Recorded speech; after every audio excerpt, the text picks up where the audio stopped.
Hey, this is Anders, and you're listening to TCR. Okay, so let's start.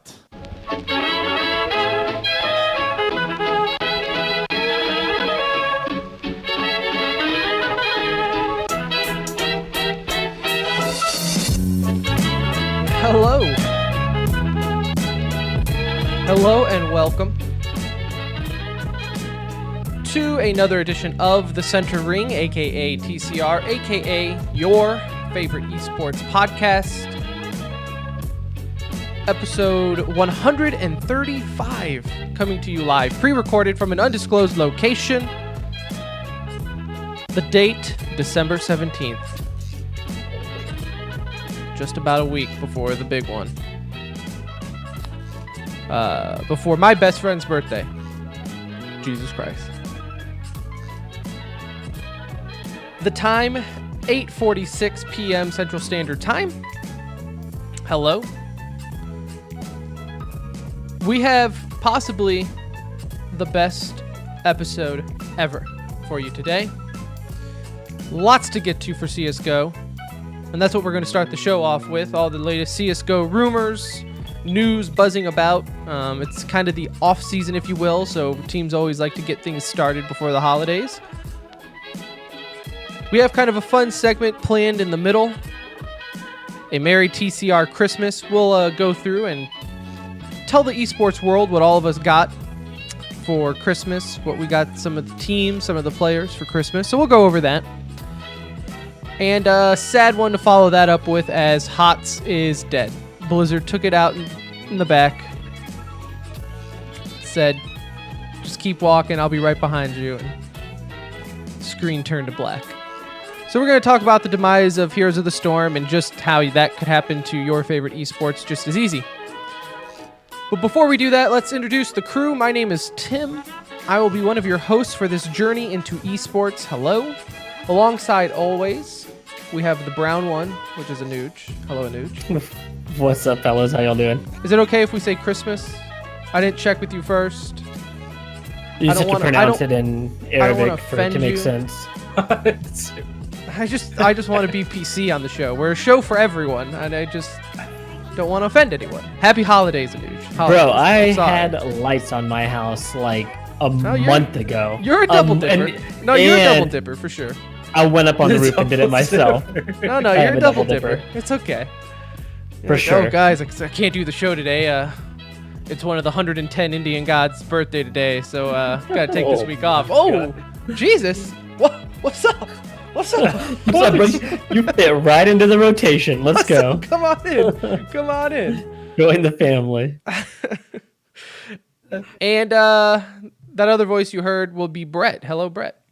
Hello, guys. I also have Christmas lights, as long as we're on the topic of humble brags, but I pay somebody to do mine. I don't make that kind of money, man. Wife throws me on the roof. I can't risk it. I always feel like I'm one just accident away from death. I don't do lights at all. So, and that's just mainly because... Way to participate. Atheist upbringing. I have a Christmas tree, but, you know, the sanctity of religion and the U.S. government... Get out. I can't pretend like I even care enough to start that conversation. No, I have a Christmas tree. I'm just, it is what it is. We will start off the show by pimping out our social media. At the Center Ring is our Twitter. Our website, tcr.gg, has all of our other social outlets on there. Very poorly updated Instagram, our YouTube, Discord, everything on there that you, I guess, would want to follow us on. So appreciate that. If you're listening on iTunes or any other podcast app and it gives you an option to leave a review, we always kiss the feet of those who review us, so we appreciate that. And before I forget, we will not be here next week. We're going to take next week off. Just with Christmas landing on a Tuesday, it kind of throws the schedule off. It's a weird schedule for everyone. So there you go. It's also Brett's birthday on Christmas. What's up? So that's not why we're taking off, because we don't care enough about Brett to take off a week for his birthday, but it's also the big man's birthday, so there's that. But let's start off the show because, like I said, there is a lot of CSGO news to get to. This last weekend, you pretty much had the last tournament, at least that mattered, of the year. There might be another one between now and New Year's, but it's not one that we necessarily care about. You had the Blast Pro Series in Lisbon. Lisbon? Lisbon, yeah. Lesbian. I don't know if I could take any of you serious. Yeah, I think it's Lisbon, right? It's Lisbon. It's Lisbon. Well, All right. As they wrapped we'll up, take a news word for it. This is about the third Blast Pro Series this year, man, and they already announced one for next year. So, hey, ESL and ECS are working together to free up the schedule, and Blast Pro is like, look at all this free time the pros have. Yeah, I know, right? Let's use it for more tournaments. So I don't think that's how it's supposed to work, Players Union, Sir Scoots. You might want to tighten that one up, but we'll get into that in a second. Astralis ended up beating Na'Vi in the finals. Yeah, Cloud9 getting third. Cloud9, man, they love these Blast Pro series. They love them some Blast this Pro. Was like a great performance by them because they also came in with the stand-in. Refresh, played in for him, and he had never played. They've had in a big stand-ins event, since the Boston Major. They have. It's just the problem is it hasn't been like the door. same one, right? Like, so you're not even finding consistency within stand-ins. Like, you're seeing a new stand-in each time, and they played well with Valence. Refresh came in, and I mean, he looked pretty solid. He didn't play bad. Played really well. Yeah. So I think that's as happy as they couldn't be happier, I'm sure, with that outcome. Mm-hmm. FaZe Clan ended up getting 5th, and Ninjas ended up getting 6th. They had a poor performance and everything there, but it was a good tournament overall. Blast Pros really turned it around for me. I know last year they were kind of like the butt of all of our jokes, just with canceling day one, and there's so much hype built up around these events, but they've turned out to be actually pretty fun. One note they do a really good job. I do enjoy their production. And there's a lot of CSGO news, so I don't really want to talk about the matches here, but you did have Swag standing in for Fur on MIBR. Fur? Yeah, he stood in for Fur, who had his ear surgery.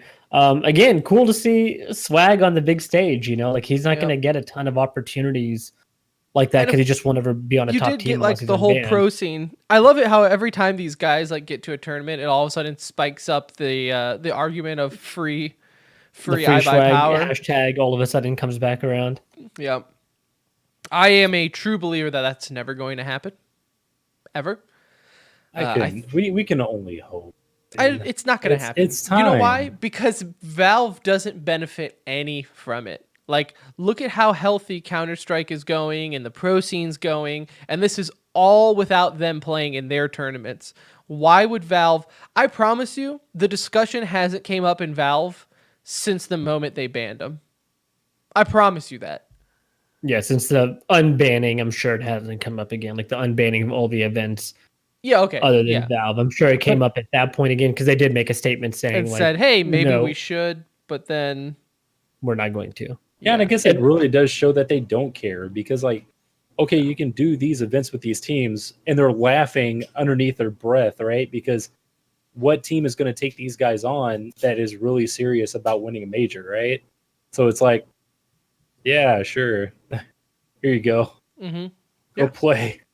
So it still puts every team in an awkward position that has them, right? On the off chance that they perform well. Like Ghost, right? Ghost has been performing really well, and yet... with Steel on the team, even if they qualify for a major, like they know he cannot come, and then it's kind of this awkward fill-in, but it's a fill-in that maybe would have just qualified for the major. So don't you kind of feel like, hey, bud, we just qualified for a major with this guy. Maybe we should keep him. It's awkward. Valve doesn't care though, and I don't think you're ever going to see that. So I guess. Oh, go ahead. No, I was going to switch topics. I'll make one more point, and then we can move on. Yeah. So I mean, maybe that is.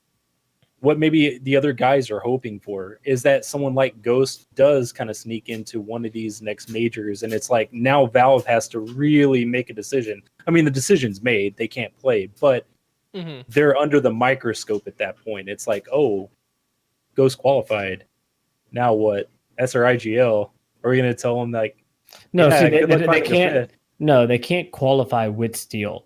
Yeah, So like he can't even even they play can't in even do any of the qualifiers. minor. They can't even, qualifiers. he can't do any of the participation to get up to the major. That's what I'm saying. So even if they do yeah. qualify for the major, they No, would have yeah, gone the I know. whole way without Steel With somebody else. or So that's why I just Swag or wanted any to of these clarify players. that is Okay, that they okay. can't even do Yeah. any qualification matches with Steel. So he has no involvement whatsoever So in getting to even that then, I point. think Valve's counterpoint to be is like, you made it without him. Why would you want us to let him play?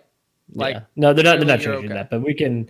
That's old news. We have so much going on right now just within the world of CS:GO. Where did you even want to start? I'm going to start with just the order that I have the notes in, and then we can take the conversation however you want it, because a lot of this intertwines, right, with trade rumors and roster changes and dismissals and everything there. Starting with MIBR, this broke, I think, last Tuesday after we recorded Monday night, that Tarek is reportedly going to be benched and shopped around. And what I guess so it's the rumor is that MIBR and Liquid are going to be trading Taco and Zeus for Stewie. So with Zeus being the coach coming over, everyone assumes that means Yanko is going to be leaving as coach for MIBR. They're going to bench Tarek. And now today, Nell is reporting that Phelps will actually be a fifth player for MIBR. 150K buyout. 150K buyout. And Tarek, at the moment, has been offered teams and been offered contracts, but is not saying yes to any of them. And MIBR is actively trying to shop him around. Curious to what they're asking prices for him, but I think Tarek's value is still very high. I think this is more just him being picky on where he wants to go play I think it's him being versus like smart, right? yeah, like he's not going to just go jump on the first offer he gets because now for him he's gotten put in a really bad spot, right? Because he left Cloud9 to go to MIBR. Now Stewie is gone, and Stewie has remained. Stewie upgraded technically, right? Like if it all pans out and this actually happens, Stewie in his mind moved from the fourth best team to the second best team. I don't think Tarek wants to see a drop to like, oh gosh, now I'm going to go into a top 15, top 20 team, and we got to work our way up. He'll find an opening somewhere for himself. And I'm sure it's more of a stability thing too, because he like uprooted himself from like the East Coast to the West Coast, right? Like it's like, well, all right, that was a fun 3 months. But he moved to the West Coast prior to that with Cloud9, didn't he? Because Cloud9 is he would have LA already based. been So in the East. I just watch West. a lot of his streams. It seems like he's always in his apartment in New York. no, I think he moved there with Cloud9. Probably travels back and forth quite a bit, but he moved I there do with think Cloud9 though, and stayed. like from a Tarek perspective though too, like a lot of this is coming into play where, okay, I just joined what was supposed to become like the number one Super team in CSGO, right? Yeah, this was the next super team. And it didn't even get close to becoming that. Partially because of Astralis on their run, right? I don't think there was any team going to become a super team with Astralis playing the way they are. But nonetheless, they had a lot of issues outside of even playing Astralis. It'd be different if they just dominated every team and then lost to Astralis. But you also saw in other tournaments them losing to guys like still like Cloud9, and these lower bin teams. And it's not even like Morty. It's not really even Astralis. I mean, couldn't you think of like two other NA teams that were maybe better than him? Well, playing better than MIB on paper. They're supposed to be one of the best NA teams, but if you look at it just performance-wise, I mean, go beyond Astralis. I mean, you could look at Liquid. I mean, that's one NA team. Mm-hmm. I mean, Navi and the EU. I mean, there are teams even above them. So I mean, yeah, it was. And so we total talked a little utter bit about thing. this last week, right? Where we were saying, like, what do teams need to do to beat Astralis? And we kind of all agreed that, like, don't do anything with your rosters. Just try learning a different strategy, right? Figuring out a different way to play Astralis. And we were like, if anything might happen, Taco could go back to MIBR, right? We could see that realistically happening. And, maybe MIBR listens to the podcast. I don't know. We have thousands, and maybe even million listeners, right? I can't even see the number because it's so big. So maybe MIBR listens to the podcast. But then the rumor popped out that saying, yeah, Taco and Zeus might be going to MIBR to play back with their friends. and Stewie might be going to Liquid. And now the rumor came up today that Adren might be going to Team Liquid as coach. Adren being the former player of Liquid. When they went on their major run at Columbus, he was there with Simple. Yeah. It was And their I remember IGL, that right? back then at Columbus, it was already on shaky grounds because they kind of kicked him off the team, but then he had to come back due to the qualifying rules and everything there. And played But awesome when he came I back. would He love to played. see that. He was like their MVP. Yeah. Outside of Yeah. skill. Yeah. I will say I also got his signature. It's in my little shadow box there with all of Team Envy's former players. RIP. I also saw the rumor though that Valens from Cloud9 might be either retiring, right? As that's just the hot word to say in esports nowadays, or he might be going to Team Liquid. So I don't know. I've only saw that once, and I don't know, per my sources, which isn't much of anything. I don't know if that holds water. I mean, who was it that was reporting Adren? Was that Nell? Yeah, I believe so. Okay, so It was. I think it was HLTV. HLTV. Okay, so they obviously have a reputable source. So per our sources, Adren would be joining Liquid. So I find that a little fascinating with Liquid then, that if they blow up that roster, because we've always said like they stand the better chance of kind of taking that next step without taking roster moves. But I think if Stewie goes back there, Stewie going back to a true NA team, I think that is the most interesting move out of Who all else the do ones you that we're boot about to if get you to. wanted to add one more? If you wanted to add like a Tarek, who else would you boot? On Liquid, I would. I mean, who? Yeah, he said they've been Is playing that so something low. to Like, even do you- consider? No, I don't think it's No. something to consider. Because when you think Yeah, about it, me neither. I would be literally throwing out a name just to put a name out there. Yeah. But Yeah, the way Elige has been playing, the way Nitro's been playing, You can't lose an IGL, and that's what No. they would run into if they made the move, because you're not kicking a Liege, Twist, or Definitely. um, Yeah. obviously you get Stewie, so it would put you in a tough spot. You wouldn't do that. I was just curious, but And it's, I mean, they've been, and we've talked about this in previous episodes. I mean, they've been getting past one team away from winning tournaments, right? It's like, God, that would be rough to make two roster moves when you've had the success. You see the light at the end of the tunnel. You're almost there, and to make look, here's some crazy stats on Liquid. Okay, so Liquid this year played in 47 BO3s or best of threes, best of fives. They went 28-19, so they had a pretty good record overall. Out of those 19 losses, 10 were to Astralis. Yeah, it's rough, man. 5 of those series were in grand finals. Head to head against Astralis wasn't even close for them. This is where their disparity comes in their record, because they were 4-24 head to head against Astralis this year. So throughout the year, they had what I think I wrote it down. I saw somebody else post this, and I took some notes off of it. They had 55 losses throughout the year, 24 of them to Astralis. So half of their losses basically are to the number one team in the world. So it's hard to see them. This is the only change I think they could have made if you do the taco for Stewie, that I could be like, okay, might be worth the gamble to try and get to number one. There's very few players, though, that I truly think are better suited for a team than Taco, just in terms of what he brings. But I can see MIBR wanting to regain the glory days. And can we talk about for 1 second, though, the factor that you don't necessarily see on paper, and that's losing Zeus. I think, honestly, I would say losing Zeus for Liquid is bigger than losing Taco. Because ever since they got Zeus, they really kind of turned things around. We spoke with them, I think, very early on with the team at ESL Dallas season 6. I think that would have been 5 or 6, whenever the first time in Dallas, whenever that was.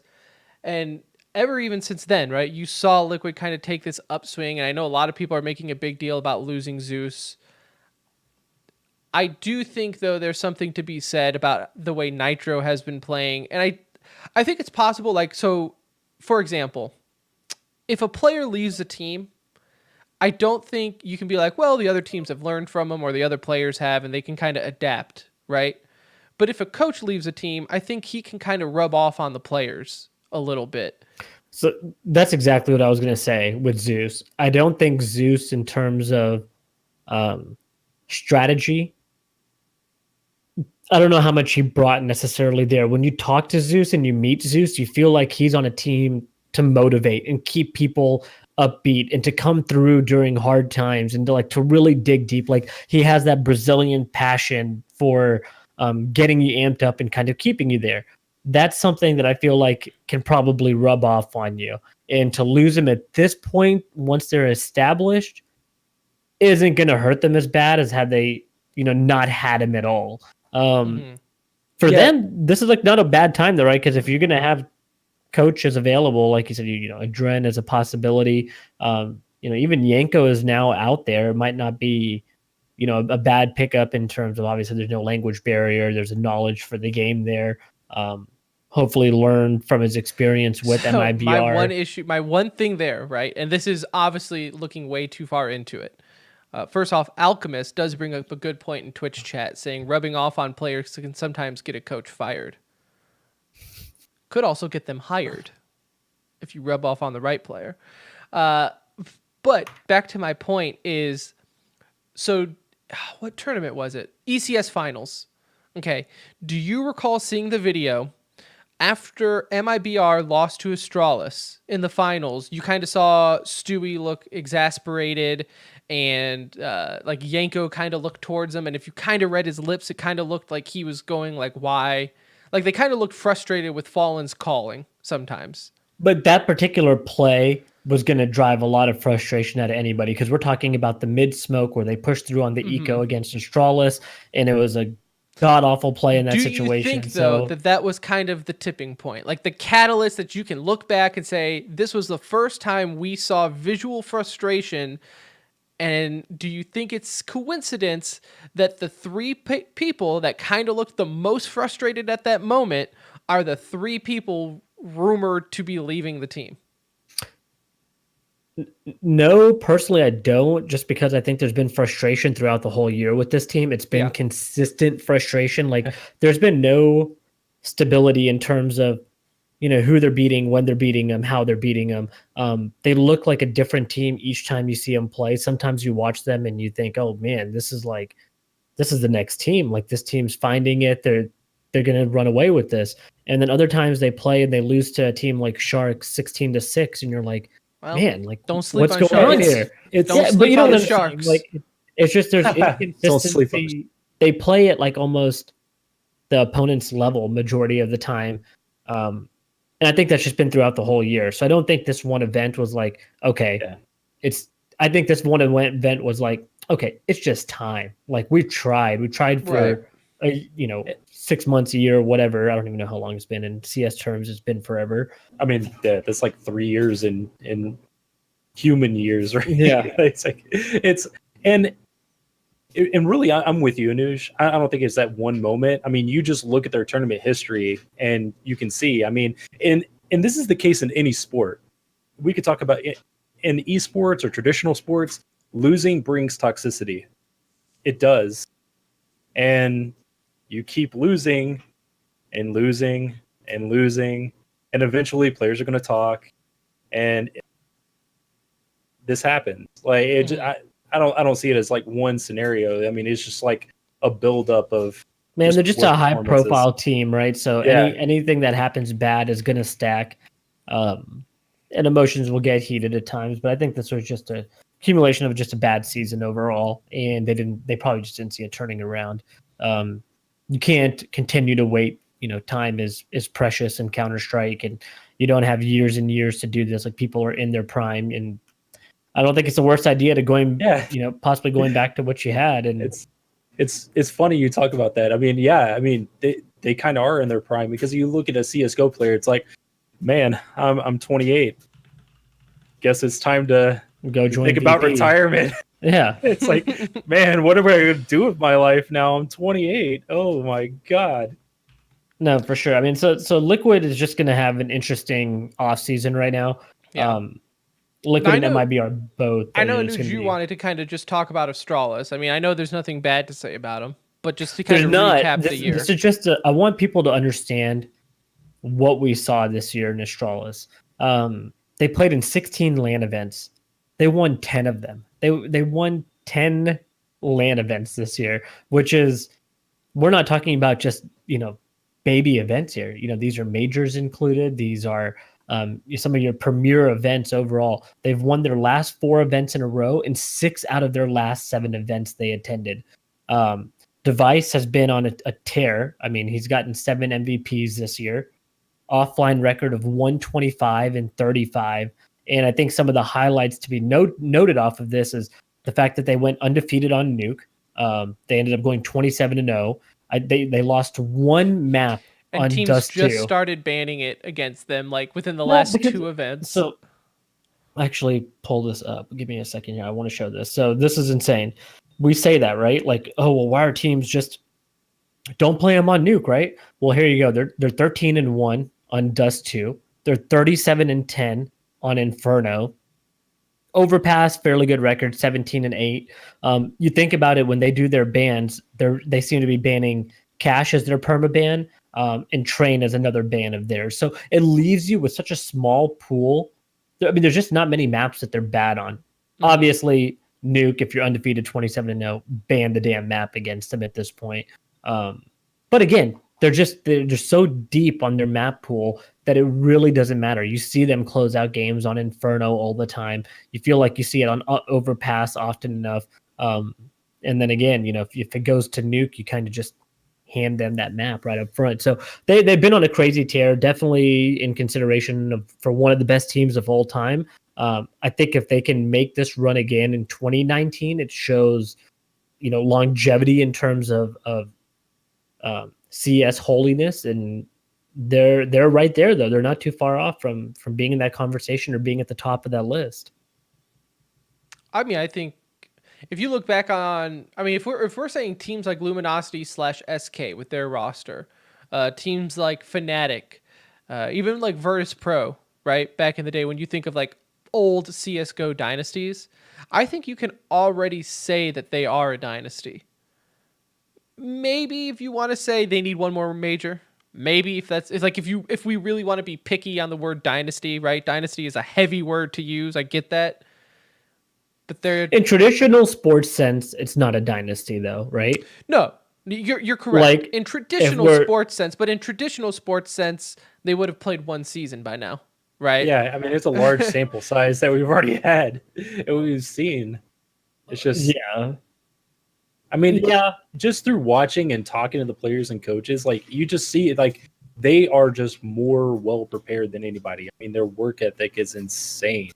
I mean, you can see it. They passed the eye test, and I feel like they played enough to kind of say, yeah, they're Give me, let's see, because they have won 2 majors. So let me see who was on their rosters on both majors. That I don't know off the top of my head. What was it? You didn't have Magist there. I know that for the first one. They've only cycled 1 roster spot, right? They've always had. All right, so give me 1 more major with this roster, and I think it'd be safe to call a dynasty. And I'm just using it in comparison to the other only things we got, which is other esports teams that we've said, and like Fnatic and all them.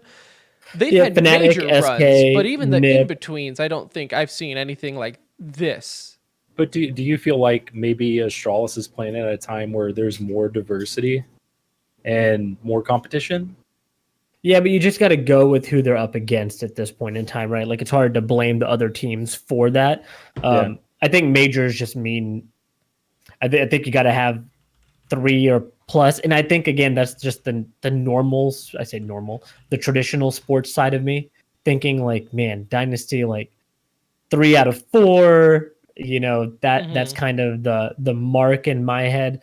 Even if you spread them out maybe over a 2 or 3 year span, okay. But ideally, I would want to see them in consecutive order. The problem with Counter-Strike is the majors are pretty spread out. So you got to hold consistency for a long time. But I don't think they're far off. I think this year would be what I would consider similar to like the Warriors years of 2 years, or Warrior team of like 2 years ago or whatever, when they went 55-9 or whatever the heck their record was, 69 and they broke the Bulls record and all that fun stuff, 72-10. that was it's an amazing year. Dynasty, give me another major or two. Okay.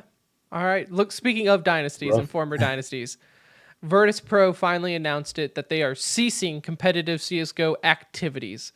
After losing in the, they lost to XCon in the EU minor qualifiers. Anuj, give me 10 seconds on XCon. On XCOM is an EU team. I like it. That's all I got. like it. That's why we have you on the show. Man, every week it looks like we're doing geography. Like I gave a geography. They also were relegated against Team Kingwin, which is Taz's current team, out of ESL Pro League. And so quickly after that, the team announced that they are ceasing CSGO activity. Key phrasing there, right? They're ceasing activity. I know a lot of people were ready to like have their eulogy and like just kind of bury them. They're not done with CSGO. They're just taking a step back to figure out what the hell they want to do. Because already there are talks today that they're attempting to get back snacks from Mouse Sports. So don't look at this as like, well, Virtus Pro's throwing in the towel. You know, they're done with CSGO. It's the end of an era. No, they're fine. Honestly, they're doing what they should have done a while ago and just take a step back, regroup, figure out who the hell even wants to be there and who wants to play. You know, I think you clearly saw their downfall, and this is a jerk thing to say as a man with no kids, right?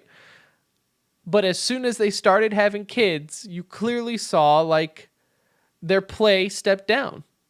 We saw that in Brett. We saw that first. What? Brett used to be a silver 4 and second child, and now he's like a silver 1. Silver 1. You just know? like Can that. we talk about Rocket League? No, but in general, Make it a minute. yeah. I mean, this team. I thought it was a weird All I'm announcement. saying is personally. priorities shifted. Okay. I'm Yeah. not saying kids is the reason they suck. I'm saying their priorities shifted. They And it's were kinda- already on the way down. And it's prior to honestly that. the first time we saw in Counter-Strike or even in esports, right? Someone even get old enough to have kids to see, how would a family life affect a professional gamer? And I think you can say in Virtus Pro, like, okay, it does affect them. Yeah, I mean, okay, yes and no. I'm not going to 100% agree with that just because I think they were already on the decline. And then priorities are easy to shift when your team sucks, right? Like when you're not going to win anything, you're not making it to major events, you're barely staying qualified in Pro League, like your motivation's pretty low, so your priorities will then shift to occupy, whatever time you have. This was a weird announcement to say that they were ceasing activities, and then like 24 hours later, hey, we're going after snacks now. Like Like you think just they could have just don't, made like, roster moves and not said anything at all? we just don't even say, hey, we're cutting ties with some of our players. We're going to reevaluate, see what we're about to, we're going to stay in this scene. There was no need to say ceasing activities and Now, make it seem like I think we're though taking an this extended is period why I of time think they off. had to say something though, is because they did forfeit a match or two in upcoming events and leagues. I think in the Star Series qualifier, correct me if I'm wrong, but I think it was that event, they did have to forfeit a game. So I think they couldn't have forfeited that game and then not said anything. You know what I'm saying? Yeah, I guess it just seemed weird that it was so quick after the turnaround. Like, hey, we're ceasing activities and now we're looking to get snacks. Mind you, Mouse paid them $300K, for snacks, and I bet you just Maybe they asked, hey, Virtus Pro, what are you guys going to do now? And they said, we're going to go get snacks. Like, we're going to the store just to get some Like a snacks. fruit cup? Yeah. I'm just talking about a fruit cup. We just guys. want some flaming hot Cheetos. I can't wait to see what they get him back for. I mean, my guess would be $50K or less. What did Mouse get him for? 300. Okay, so 300. It was a miserable signing. Not to Mouse's fault, right? I mean, it was a good signing at the time. It just didn't work. Snacks was underperforming when Mouse got him. It wasn't like Snacks was at the top of his game and leading VP to anything at that point. Their run was kind of done, when that decision was made. So it was a high price to pay for a legendary name. Right. So it didn't work out for Mouse Sports. I could definitely see them getting getting rid of him, replacing him with who? Who knows? Well, they brought Styko. They brought Styko back, right? Yeah. Styko, yeah. Steko. Sticko. They're about Sticko back. What are we gonna call him this week? Sticko. We're going Sticko. Sticko. Okay, we'll call him Sticko this week. Yeah, they already brought him back. So Snacks he's is just good. sitting He'll on hit the bench. rosters. So Snacks will, you know, there's a chance. I guess now that they have all the time in the world to make a roster, it's going to be very interesting to see what happens. And there are teams that take a, I guess, sabbatical and come back and make a pro league spot. There you go. Yeah. Okay, enough about VP. And then RIP. RIP. Let's go to Cloud9. There are a few things going on with Cloud9, as we've mentioned. I saw this where they are thinking, and this is all tying into what I said earlier with Valens possibly either retiring or going to Team Liquid or whatever. So now there are talks that Semphis might be their potential new head coach. He was with them at Blast Pro. He put out on a Instagram or Snapchat or whatever the kids are using nowadays, a picture at the dinner table. First off, don't think ownership appreciates that, bruh. Like, let's not tweet out that you're eating lunch with a random ass team you're not a part of. Like, in a different country. In a different country. Like, you didn't just have to go to that restaurant and be like, Cloud9? And then to spill the beans that your coach is retiring next year. Yeah. Like, he's the one that even spilled that, right? Like, he's the one that said, well, just to clarify, I'm not becoming the coach because they want me. It's like Valens is retiring next year, planning to. I was like, oh, man. He's like saying a lot that the organization. I hate the word retirement, man. Yeah, whatever. Stepping back. Leaving, also, whatever. correct me if I'm wrong. Wasn't Semphis also the one who spilled the beans about players using Adderall and drugs? So maybe the dude just doesn't know when to stop talking. We need to get him on the show. That would be great. we can ask him anything. I am not a fan of it. I'm not a fan of Semphis coming back. There was in the thread on the CSGO subreddit, I was talking to another Reddit user, I guess, saying he was trying to justify the fact, like, well, Semphis, I mean, he was one of the best IGLs back 5 years ago when he was on Cloud9, and he beat some of the best EU teams and blah, blah, blah. Okay, well, guess what? Virtus Pro 5 years ago was also one of the best teams in the world, and now look at him, right? Things change. Semphis could have beat top EU talent back then, but it's not like Semphis has gone away and not played, right? He still has a recent resume to go off of, and that recent resume is horrendous. The dude can't even, throw away the top EU team argument. He can't beat second-tier NA talent right now. And if he's supposed to be this mastermind IGL that's going to carry Cloud9 to the promised lands, I don't see it. No, this is like Cloud9 just got their own Christmas present here. Like, take Kerrigan. He's sitting right there. That should be your IGL. That should be your coach. That should be your leader. I mean, throw him onto your team. Maybe it's a good time to kind of revamp this lineup partially. I hate to even say it, but you bring in a younger talent like Refresh to go along with Automatic and Rush and bring back, Tarek, or you keep Flusha, who's playing well. But again, I feel like Flusha at some point just wants to be back on EU. Yeah. Don't quote me on that. But you also have Yanko, right, as a free agent. If he wants to stick around in the head coaching, I guess that's a wild card, right? That's one of the things that you just don't know what Yanko wants to do. The selfish person in me wants him to go back. You want him to go back to being an analyst. Wants him to go back to the desk. God, oh my gosh. I can't talk. You put that alcohol away. It's not even the alcohol. I'm tired. It's kids. See? I got a baby. Yeah, no, it's affecting Virtus me. Pro. Oh my God, you're right. But it's the ups and downs. It's the crazy thing is the ups and downs of current C9. Like, they make good move, bad move, good move, bad move. Okay, Skadoodle leaves. Good. We can all agree that was a good move, right? For Cloud9. He leaves. Okay, we can start the rebuilding process. And then, they make a roster move that we know is not going to be permanent. And then there's this talk of Kerrigan. Great move, great IGL. And then you hear another, maybe bad name come in. It's like they don't know what they want to be. Like, it's just all over the place. I think the off season is going to benefit them greatly. I think much like a lot of these teams, right? Take this month or so off, just to kind of figure it out, talk with other organizations to get all your dominoes in a row and figure out what the hell do you want to be. I honestly, like, I know some people are like, they need to go back to NA. I don't really care, right? I don't care if they're an NA roster, right? They're Cloud9, they're my team, and I just want to see them be consistent. Hell, I don't even care if you're consistently bad. I just want to know what roster I'm going to watch, for I do want to see part. them, like, I don't care if they have EU players. I want them to live in NA and play under that's the what I'm NA saying. flag, They'll always though, be an personally. NA team. They will always be an NA team. With the lineup they have, see. it would just be weird to be like, okay, they're all going to stick around here for a long time, right? So as a fan, it's like, how attached do I want to get right now? And with that being said, like Kerrigan, let's go to FaZe here and move on to them. With Kerrigan being benched, I know a lot of people are like, man, finally, this needed to happen. So answer me this. FaZe just lost their IGL. Who's the best IGL available? You know what FaZe reminds me of? Kerrigan. Yeah. You know what FaZe reminds me of? FaZe is the Dallas Cowboys. Everyone wants to get rid of the quarterback, right? Everyone wanted to get rid of Romo. Everyone is saying get rid of Dax. And then you're like, okay, so we got rid of him. Who's the best free agent right now? Oh, the guy we just cut. Yeah. Who do you replace him with at this point if you're FaZe?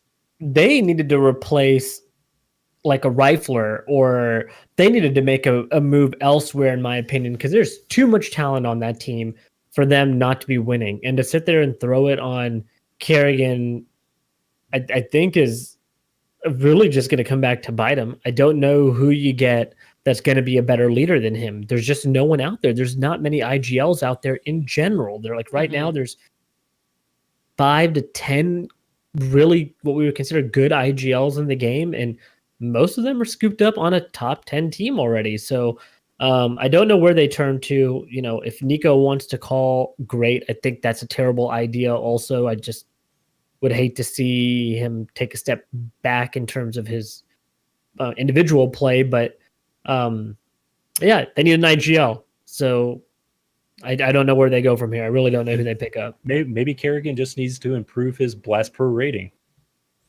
76 ain't gonna Maybe cut that's it. what it was. they saw his Blast Pro ratings and were like, "Oh, that's how they made the decision. Madden ratings came out, and they're that like, on the team." And then you also had this very awkward announcement by Zeus on Na'Vi that came out the other day, saying that he plans to end his career in 2019. I don't know what sparked it. I don't know. I read the little article. I believe it was on HLTV. It could be wrong. Don't care. But I didn't feel like the question really prompted that type of response. And then he even came out to say, there were a lot of teams this year who approached Simple, and he feels like there's a good chance Simple might be gone next year from Na'Vi. Very, very random, I think, for him to come out and say that. But I think it does shed light a lot, because I think there was even earlier in the year, right? There was a lot of rumors that Na'Vi was going to blow up. And I just think mentally that tells you where they're at. I think Anuj, you were talking about with Virtus Pro and just saying there comes a point where no matter what's going on, it's easy to not care if you're a bad team. It's also really easy to not care when one of your guys is saying, yeah, I'm probably done next year. It's a weird deal. I mean, it's like a slap in the face to the organization, right? Because it's like, well, I'm thinking about leaving at the end of the year, or maybe middle of the year. I don't know. Is Zeus good enough to say when there's something like already that, another though? major? Is Zeus good enough to say? Is Zeus good enough to say I'm done next year and then expect to not be shopped around? It's like okay, I'm going to be good for 2 majors, but that other one, yeah, you're going to have to. Good luck finding somebody else, Chief. It's like come on, man. It's a weird comment to make. If I was Na'Vi, this is we've been talking about it this entire episode, how this is a transition, right? If I heard that coming from my IGL, I'd be like, I don't want to be left finding an IGL in the middle of the season next year. If I'm Na'Vi, I'm hiring a translator in Kerrigan tomorrow. and just going ahead and making the swap right now. Yeah. That's Kerrigan, what I'm saying. Time I to don't speak Russian, baby. Let's go. I Yeah, don't let's think go. Zeus is good enough to dictate, like saying, "Yeah, I'm done, guys. Thanks. Here's my 2 weeks," and whatever. I think that team would probably tell him, "Hey, just why don't you quit now?" Like, yeah, we'll Zeus, find Zeus a is going to replacement. walk out a legend regardless because of what happened at Gambit. with Gambit. Like, right, he was a leader on that team, the IGL on that team. There was that time, that infamous timeout on Train where he was hyping everybody up to get back into the match. So he'll walk out a champion, but at this stage in your career, like, I don't know, he should be smart enough to not throw that out there, even if he's really thinking that. And it's okay for him to step back. Just timing is weird. In the last bit of CSGO news, before we get to a very merry TCR Christmas, I was going to bring this up in E-News, but if we're talking about CSGO, we might as well bring it up now. The Old Guys Club is officially out of the major qualifier. They ended up having to forfeit their game against Team 1 due to not even scheduling conflicts in that match. It would have been if they won the next match. They weren't able to make it, and Valve or whoever is in charge of it was not willing to reschedule that match. It sounded like a lot of that was on them. I was watching and listening to them after and all that. Yeah. They didn't sign up a sixth person on the team, which was a big mistake. Especially when somebody like Jason R is just sitting there and available. You could have thrown him on the roster and had a sub. So I think they just didn't think they would make it to the point where they were probably going to qualify. It was entertaining though. Like against Team 1, they got oh my all the gosh, way. dude, They were one round away from winning, and then they said, "All right, GG, we got to go." And with Yep, Team they 1 beat was them on like, the first "What?" map. It sucks for people like Sean Garris that I believe are trying to get on another team, right? It's kind of a showcase. I don't even know how much Sean's really trying to get on another team, honestly. I It think feels like it just watching I don't know, it man. and just the I communication. don't know, because he's even said he's been offered to coach, and he doesn't really want to do that. I think he kind of enjoys his free time and doing this for fun, and he might, but I think he would take like a Hiko route where like he's perfectly fine kind of joining that lower tier, less stress environment. Kind of what this was for him, right? Like 'cause this team also played in like MDL or whatever it was, right? Or the open, not But MDL. I told you, as soon as it started getting close, what was going to happen? They would be like, "Oh God, I can't do this. Look, we forfeit." For them, at the end of the day, it was a class act on their part. Again, they had won the first map, second map up 15-13. Shroud had a commitment that would have conflicted with their next game in 3 hours that he could not get out of. So they decided to forfeit. It gave Team 1 an opportunity to advance. Team 1 won their next match and ended up making the minors. So for them, it was a huge opportunity, and they owe a lot of it to those guys doing the right thing. Yeah, for sure. But it really sucked because these guys had 100K viewers, and it was so much fun to watch them. And it was cool. Hopefully they do it again. Yeah, hopefully for they sure. Do it again. It seemed like they were all having fun with it, but hopefully and they for do it again. fans, a lot of fun too. But talk about fun. As we said, it is the time of giving and joy and laughter and cheer. And so we here at TCR wanted to invite you, the listener, at our very own, very merry TCR Christmas. We've been doing a lot of shopping around. Christmas is next week. We won't be here. We're taking the week off. So this is an extra long episode. That's our Christmas gift to you. And we thought, what better way? We won't be here, right? So we got to give our gifts early. So Anuj, Brett, and myself shopped around, went to Amazon. I believe Brett said he went to, what was it? AdamandEve.com? Is that where you said you got yours? Hey, I've been married for almost a decade. 10 years next year. Got to keep it fresh. You got to go to AdamandEve.com to keep that fresh. Free shipping over $50. Got to keep that alive. Whoa, news coming into the clutch. Look at you. So we did get Christmas gifts for the esports community. And we can go down the list here. Hold on. I'll play Santa here. All the gifts are at my house. So let me go. I gotta get this gift here. God, please tell me it's not G Fuel. Go sit on his lap, Anush. All right, let me read here. This one, it says, from Tim to Facebook. All right, so this is one of my gifts. I got Facebook for Christmas. Let me open it. I forget. I gotta open it up. Hold on. I got Facebook, a 1080, 60 FPS streaming platform that actually loads. I hope they enjoy it. I felt like they needed one. Man, I felt like they needed one. Do you want to re-gift that to me? No. Facebook, I felt like needed it. They had one now. Maybe next year I can give them some advertising on their own product.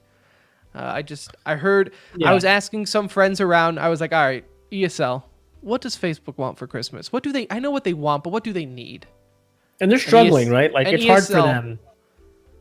They just need some money, dude. Yeah, they gave me the tip. So Merry Christmas, Facebook, from us at TCR. I love Tim helping the little guy out. Let me get another gift here real quick. Hold on. Let me get this one. Oh, my headphones are still on my head here as I bend over to get a gift here. This gift here.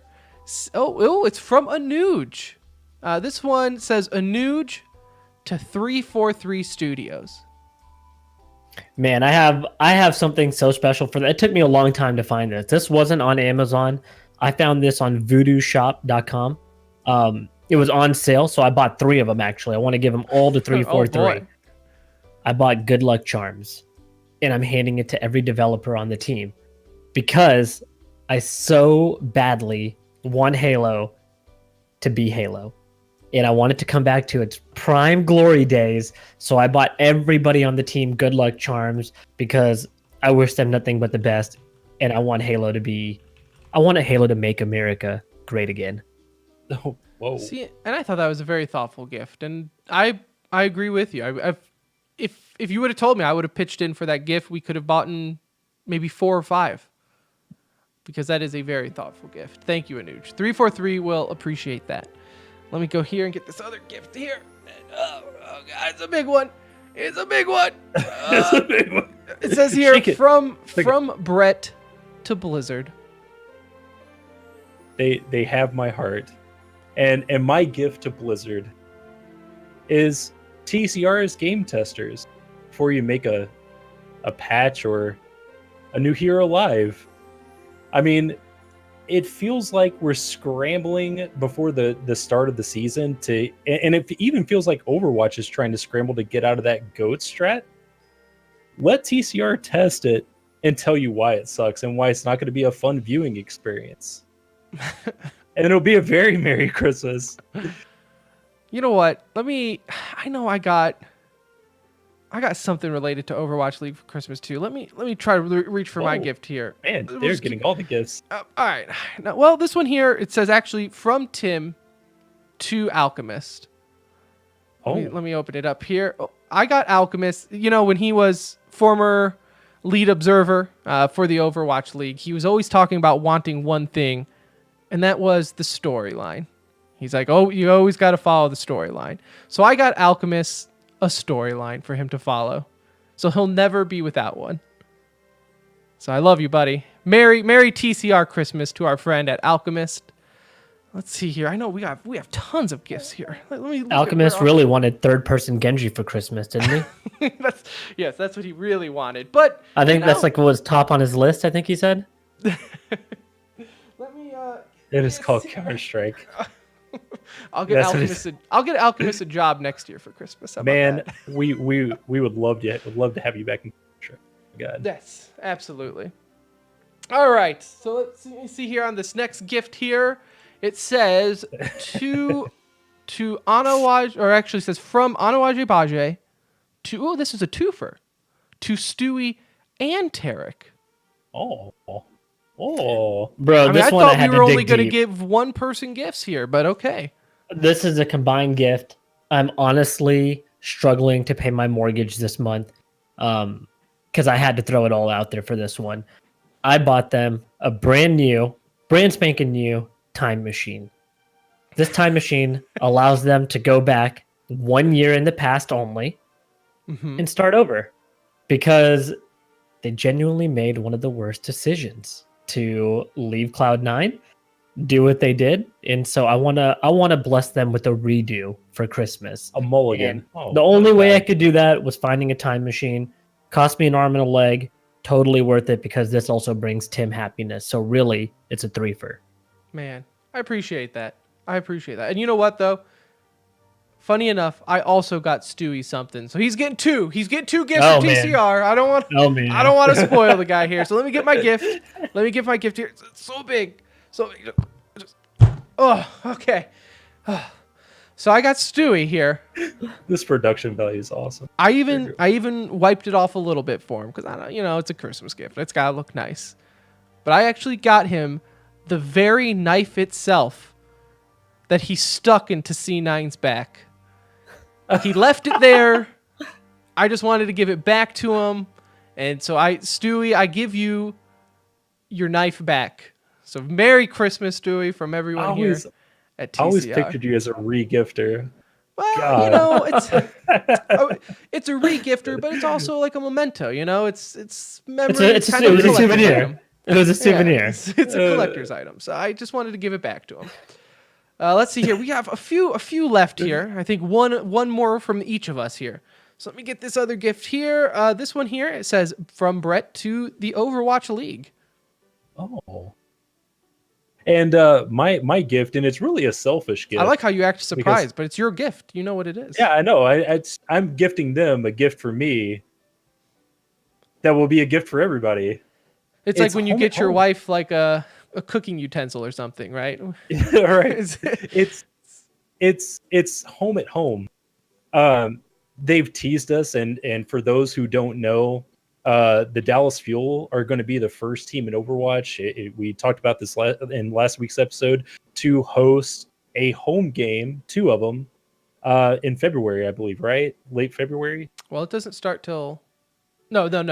The league starts in February. Dallas's home game's in April. Right. Okay. So they're teasing that. And it's like, why can't we just have that now? I mean, it just makes the viewing experience that much better. I mean, I watch the Overwatch League. I'll watch Shanghai play, Florida. Shots fired. But it's just, it's a weird experience. I mean, I feel like just seeing the same atmosphere, just for the normal viewer, just kind of starts to wear on you, right? Like, I want freshness. I want new faces. I don't want, just looking at the same thing week in and week out. I want to see a home crowd get hyped over their team, right? And I feel like it's going to do very, very well in each city and each major city that hosts an Overwatch team. So they're teasing it this year, but I want it now. And Alchemist is talking about money. You keep your logic to yourself, sir. On the bright side, I hear that they have a lot more budget after killing off Heroes of the Storm. So maybe they'll have money from that, which we'll talk about next. Let's see. No. We have a couple more gifts here. Let's give this one here is from a Nuge to PUBG. This was actually the easiest gift for me to get. I ran down to the hardware store. There's a Lowe's about 5 minutes from my house over here. Quick pickup. I picked up a box of nails, and I only did that because it's for their coffin. The game has been on a steady decline, and I just don't see it coming back. I don't see it finding a way to revive itself. That they truly have to reinvent that game, I believe, to stay relevant, and especially in this climate, things have just progressed so quickly, and they stayed the same for so long. That I see it kind of dwindling down, and it's just going to be a game of the past. For as big and hot as it was, it's insane to see within a year how much that has changed. So yeah, I bought them some brand new nails, used press immediately. But yeah, I don't see that game reviving itself, unfortunately. It's just a weird deal. I kind of latched myself onto TSM, and I followed all their streams, and I very rarely see them just grind out that game anymore. It's just a weird deal. Yeah. They just didn't do it enough fast enough. They were just one step behind. They were ahead, and they really took off, and they didn't advance. And optimization issues, lack of new content has killed them. I do want to bring up PUBG in our next topic. One more gift here. Let me get that from off the floor here. Okay. This is actually, it's from me to Machine. Legendary stage host, desk host. I got him a mirror so he could just look at it so he knows how beautiful he is. And how perfect. sweet. Man, you're such a nice man. We all love Machine, and anything he does, it's just awesome. Isn't he good at like Counter Strike? every game? Counter Strike. Just recently, Rocket League he did, and he brings that charisma and he brings that awesome. I feel bad for other hosts because now it's like, oh, that's not Machine. This would have been better if it was Machine. And I think it goes back to Tim. Tim and Machine had a moment back in Austin. What was it, like 3 years ago? It was the first DreamHack Austin. Tim was like, "I love you," and Machine goes, "I love you more." And Tim was right there. I got the liner from him, didn't I? I ran into him. Yep. I had a moment with him in Austin as well, getting up, going from the apartment to the party. I happened to run into him outside, and we had a few minutes to chat, and got a liner from him. And that moment, I knew he was the meant one. to be. A genuinely just good dude. Yep. You could just good tell. Dude. And from all of us here at TCR to our listener, we love you. We adore you. We thank you so much for all your support, as always. So here's to 2019. For you, we give you content. I don't know if that's a good gift or a bad one, but it's there. It's there. So yes, that was a fun segment. Hopefully everyone enjoys their gifts that we got them. There might still be more later on. Maybe we can see if anything got lost in shipping after the holidays. Let's get over to our last segment, though, here on our extra long Christmas episode of The Center Ring. Again, always reminding people that we do stream on Twitch.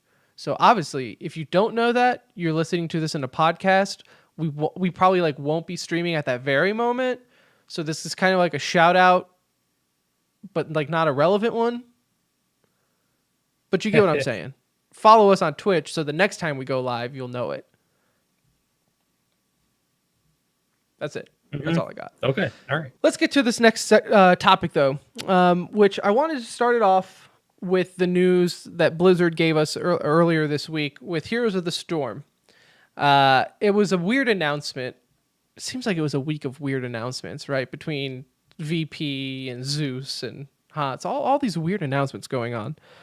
So Blizzard announced that they are making what's the word I'm looking for? Shrinking the team for Heroes of the Storm. Mm-hmm. Downsizing. There we go. They're downsizing the team for Heroes of the Storm that works on the game. They will still continue updates and developing, but they're downsizing the team. Take that for what you will. I think that means we're going to keep enough people there to keep the lights on, but don't expect a new hero every other month or whatever the rate they have been going. They also, though, in bigger news, announced that they are killing off the Heroes Global Championship and Heroes of the Dorm. They are not returning in 2019. Heroes of the Dorm was a college tournament for Heroes of the Storm. The HGC was obviously the Pro League for Heroes of the Storm. Now, this comes off of a month or two even after BlizzCon, after the World Championship, that Blizzard went dark. This is crazy to me. And obviously you didn't know it until you went to Twitter, but the organizations and the players and even the staff, right? Like the people who do commentary and all that, right? Casting the games, did not know about this until Blizzard's actual public announcement of it. Yeah, is it surprising, though, at the same time? So it's surprising because what have we always said about Heroes of the Storm? Blizzard's backing it up, and because of that, you're never going to see it die because Blizzard is not going to admit that they messed up, right? They're not going to admit that their game is not a success. And ultimately, compared to other aspects, it wasn't that terrible of an esport. It got around 20,000, 30,000 views, 50,000 for the World Championship. I mean, it pulled in okay numbers, right? Especially, and when I think of games, I think of games like Smite, right? Name some other of those games, right? Smite. And more Smite. Paladins, there's other things is a like good that. one. Yeah, there are other games out there that I feel pulled in less or equal to numbers of Heroes of the Storm, but they're still going to be around. And the reason is, and this is why I bring up games like PUBG, those developers have got nothing else going on, right? Like PUBG, I think, is still going to remain intact because there is nothing else that Bluehole is doing. They are running their own pro league for it. They're putting up the money. They got nothing else going on. Where I think Blizzard, and this is going back, I think, to their cutbacks with the Overwatch League, right? How they kind of cut back on talent there and made some budget cuts with the Contenders League and everything there. I think Blizzard's realizing they're just going to go all in with Overwatch League. I think they're listening to the top execs, for better or for worse, right? And they're kind of just, in my opinion, giving the middle finger to all their lower class games that aren't pushing it. Yeah, but a lot of this comes down to money. Like at the end of the day, even though they had big tournaments or generated viewership, that doesn't necessarily translate to revenue, right? And so when you have a team of developers and you have to put on production and you have to set up stages and travel costs and accommodations, like all of this stuff costs so much money. Well, how and about that's you where not this put the world champion up to $1 million prize pool? But that's also to keep it like as relevant as it, could be at the same time, because viewership numbers, although they were okay, they were nothing to brag about at the end of the day. And so I just don't think it was generating enough revenue to keep up with the cost to maintain a fresh and relevant game. And maybe go ahead, Danush. No, go ahead. Well, and maybe it's a competition thing, right? Like, I mean, we see PUBG dying off. HOTS is, taking a step back from esports. And maybe it's the Dota and League crowd. I mean, are they the same crowd, or is it a saturation deal, or are they kind of like bottom I think rung? there's I think there's overlap. I do think you probably get those MOBA snobs that say, I'm not a snob, right? But I watch I watch Heroes of the Storm and Dota, but I don't watch League of Legends. It makes me sad because it's really the only MOBA that I could really attach to, because I never got into. No, it is though. That's right. But though. I do think, though, it's in the same ballpark of all those other games. But even then, I didn't want this to turn into a justification of was HOTS successful or not, right? I think everyone knows it was the little brother of the MOBAs, right? It was the least successful of Dota and League, of that by genre. By far, not even close. Yeah, right. And it never even got close.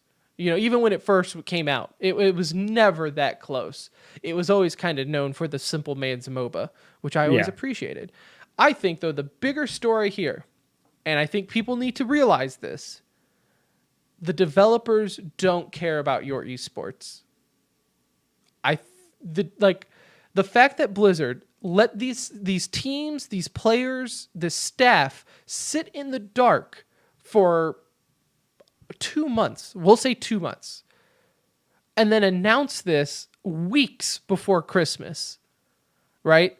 You could have said it quietly behind doors. You could have given them a little bit more wording or warning or anything like that. But then just to yank the rug out from under them, Alchemist just said in the Twitch chat that they made 1.5 billion in the last 3 months. Blizzard did. That was Blizzard and Activision's profit for the last couple of months. They had time to where they could have handled this so much better from a PR stunt. Yeah, they could have announced it right after they announced Immortals to boost up the morale of the crowd. I mean, right. That's a good point, though. I think that, maybe it's more Activision than Blizzard or whatever. But I don't think it's a coincidence that who was the head guy from Blizzard that just backed down? You know who I'm talking about. Yeah, I don't know the name offhand. I don't know his name off the top of my head. But I think it's not a coincidence that he left the company, right? I think he probably saw the direction it was going. I'm not faulting them for wanting profits. I'm not faulting them for looking at a product that's not turning profit and then saying, hey, we need to refocus. I am faulting them, though, for not realizing that it's not just like, you're not just cutting off esports, right? You are cutting off hundreds of jobs that trickle down from that game.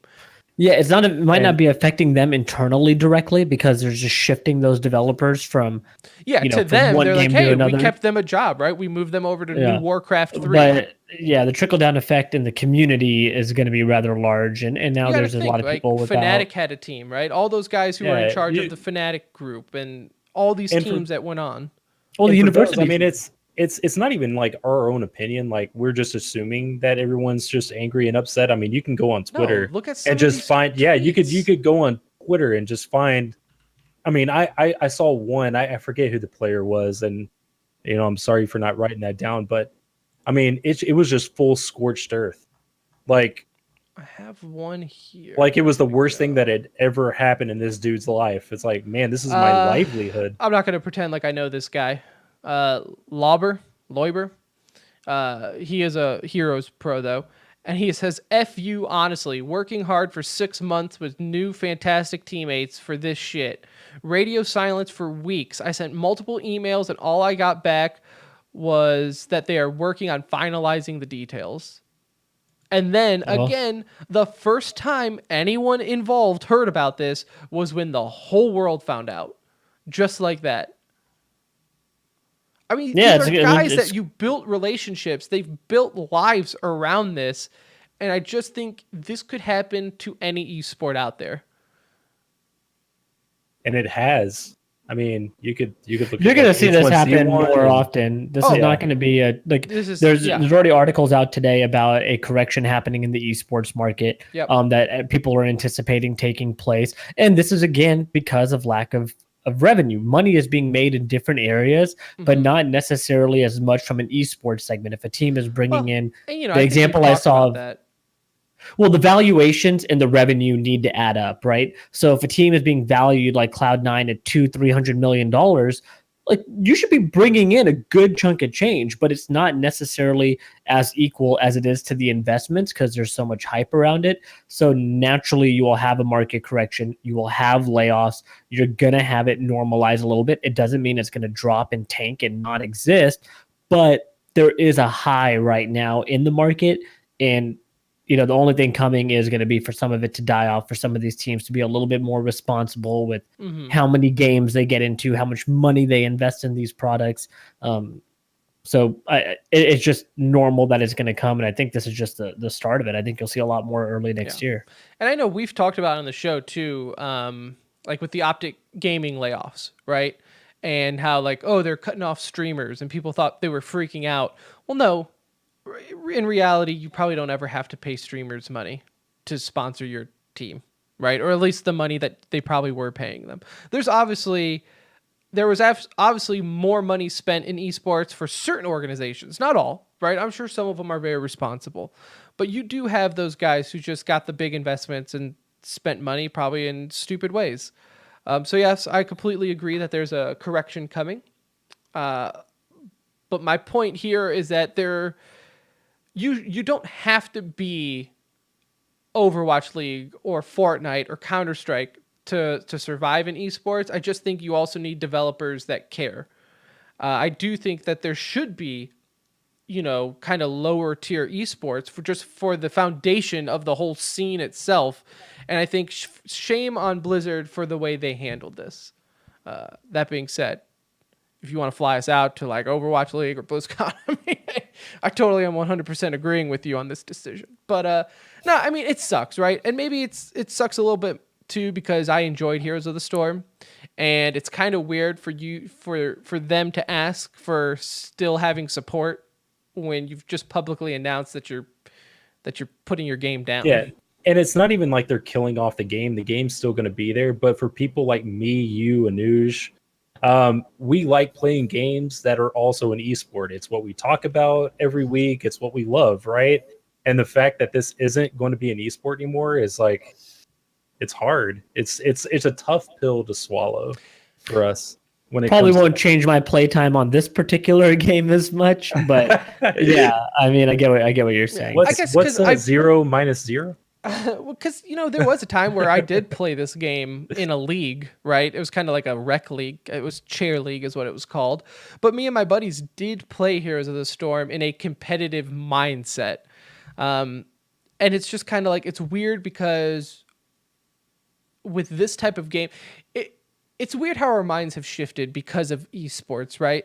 It's almost like, well, what's the point of playing this if I know there's not even a competitive scene, right? If I know even in a shot in hell that there's a chance to see that skill curve, right? And my brain has a hard time playing games for fun anymore. And maybe I can blame esports for that. Maybe it's just how I've always been. But it's hard to see the game moving on with any type of, like, for sure the fan base isn't going to increase now. Like, the only way you get your game to grow nowadays is esports. Yeah, I think, like I said, this was just the first before they, saying, hey, we're just going to leave this the way it is for the people who still want to play, but it's about it for Heroes of the Storm. So it sucks, but hey, it's what happens. It's what happens when you're a small game in a big pool of developers. Let's get into some e-news, shall we? We already talked a lot about the Counter-Strike stuff going on. I did want to bring up Capcom.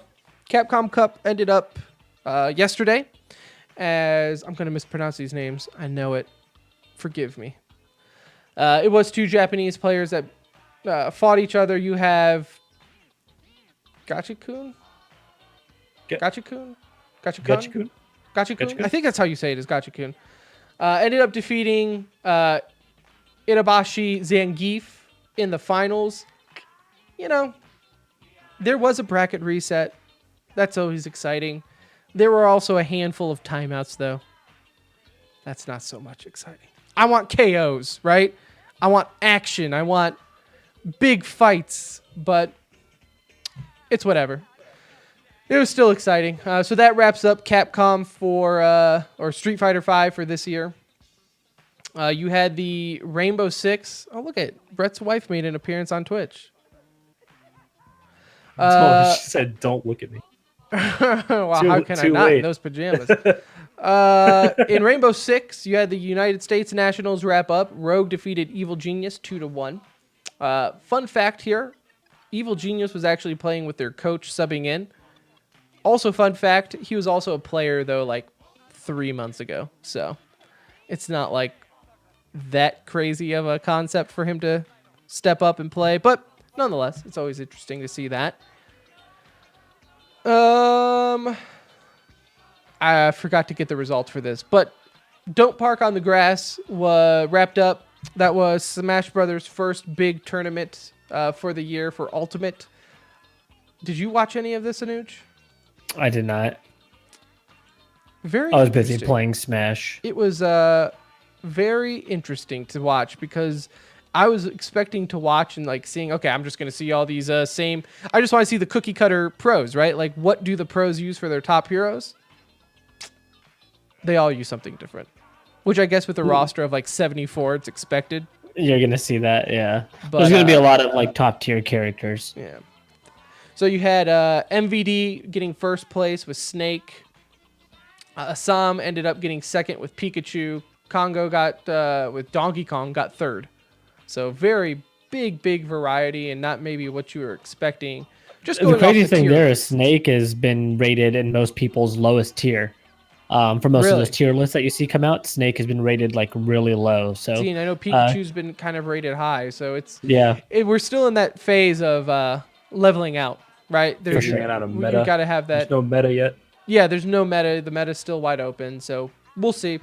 And this was the first tournament. There wasn't even like Zero wasn't even at this tournament, right? You still didn't have the top pros being there. Keeping Hungry in the Box fighting announced he is I don't know if you wrote this in the show notes or not, so I'm gonna throw it out there. But Hungry Box announced he's gonna be competing in Ultimate. Did he? Yeah. I know he's gonna be at the event here in Arlington, but he's he's doing both. He said he's it. gonna be competing in Ultimate and Melee this year. Okay. All right. So, I think a lot of the pros are going that route. Mango's been playing it a lot. He's been enjoying it. And I watched HBox play a little bit, and it seems like the mechanics are still kind of the same, right? For Jigglypuff, both games, just as movement and stuff like that. So I guess it's maybe not that big of a deal for him. Maybe, I don't know. That's just my quick observation. We'll see. I'm really fascinated to see how those Melee pros compete in the other one. So we'll see. Keeping in the fighting game community.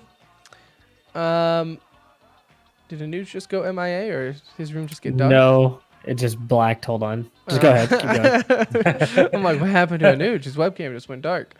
Just Very move your unprofessional of me to stop down the show, but I was just worried about my friend. So I just didn't know No, if and he I'm on a was black just about screen to right now, get so I'm murdered.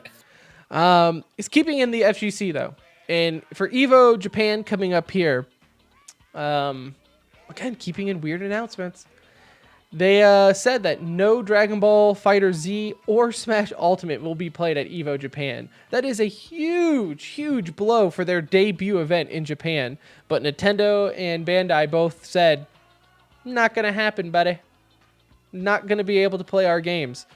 So huge, huge disappointment. I'm sure the guys over at Evo are very not happy considering those are like the two biggest games right now. If you recall, Dragon Ball Fighter Z was their main game last year.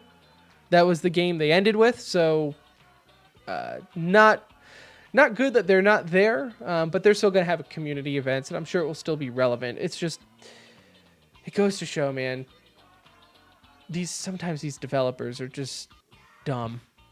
Just want to be like, what the hell are you doing, dude? Yeah, like they better have something planned that same weekend. Maybe Nintendo's doing their own thing or something, but man, you have free publicity here for your games, and you're just not going to take it.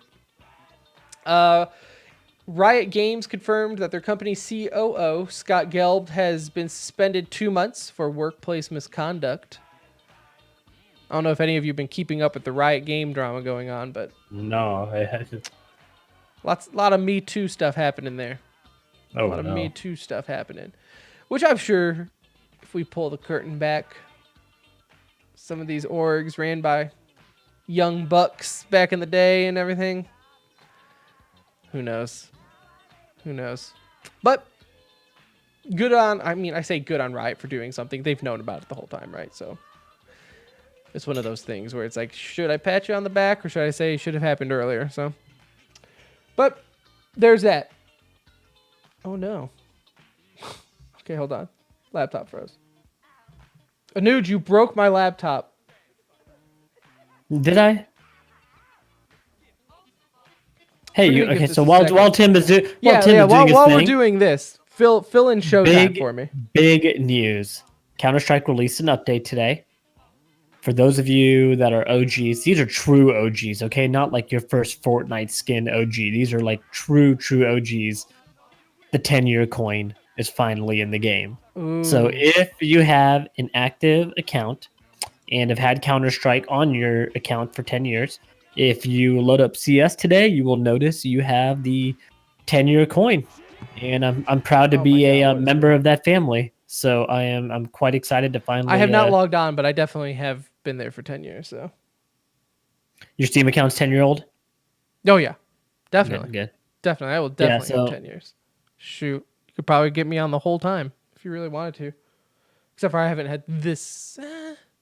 I've had this Steam account for 10 years. My Steam account is 1 week dated from the day Steam released. So Really? it's 5 days after Steam released, this account was created. So we'll just go ahead story time for now while my computer wants to unfreeze. Me and my brothers shared an account for the longest time. So my older brother actually has our original Steam account. And then we finally started buying our own games. So I got my own account and did my own thing. So I don't know how long that's been after. Oh, Alchemist said he tested the Steam beta. That's how you know someone's old. Damn. That's how you know someone's old. Have you ever yourself. done the whole fun activity of looking at your Steam number, like your Steam account number? I forgot how you do it. Yeah, you can go look up your Steam ID. Yeah, like some of the lower ones actually sell for money. Like if you get old Steam accounts and everything like that, they actually sell for money. Like if they're in like the lower digits, it's kind of crazy. Oh no, not my Steam. I don't know. We won't figure this live on the show though, because obviously I forgot my password to Steam because for whatever reason it doesn't save. But look at that. Alchemist said his is a 5-digit but made on day one. So that's what I'm saying. Like, I think that 5-digit code might be worth money. Like, people just want that code. Like, they just want to say they have like a early one. But that's neither here nor there because my computer is unfrozen. So that just about does it for episode 135 of The Center Ring. I thank you all for listening. Whether you skipped around or listened to the whole thing, thank you. I love you. Again, we will not be doing a show next week, just with the holidays and the timing and everything. We decided to make this an extra long episode and talk up more and enjoy the holidays. And you should do the same. Hope you enjoyed this episode. Hit us up on Twitter. Let us know what you thought about it at The Center Ring. Our website, tcr.gg, will have all of our social media links there. Join our Discord. Be part of the conversation, of course. That's always a fun thing to do. We do stream on Twitch. If you watched us on today's show, I appreciate it. Ambergers joined us in the chat. Alchemist joined us in the chat. RT Firefly, thank you for following. Appreciate it. We stream Mondays, 8:30. Oh, look at that. Busboom's in the chat as well. Can't forget about Busboom. Always got a beer in his hand. Hopefully everyone enjoyed our Christmas gifts. If not, there's no return receipt. Sorry about that. But we will be back in 2 weeks. Enjoy Christmas. Enjoy the holiday. For Anuj, for Brett, I'm Tim. We'll see you later.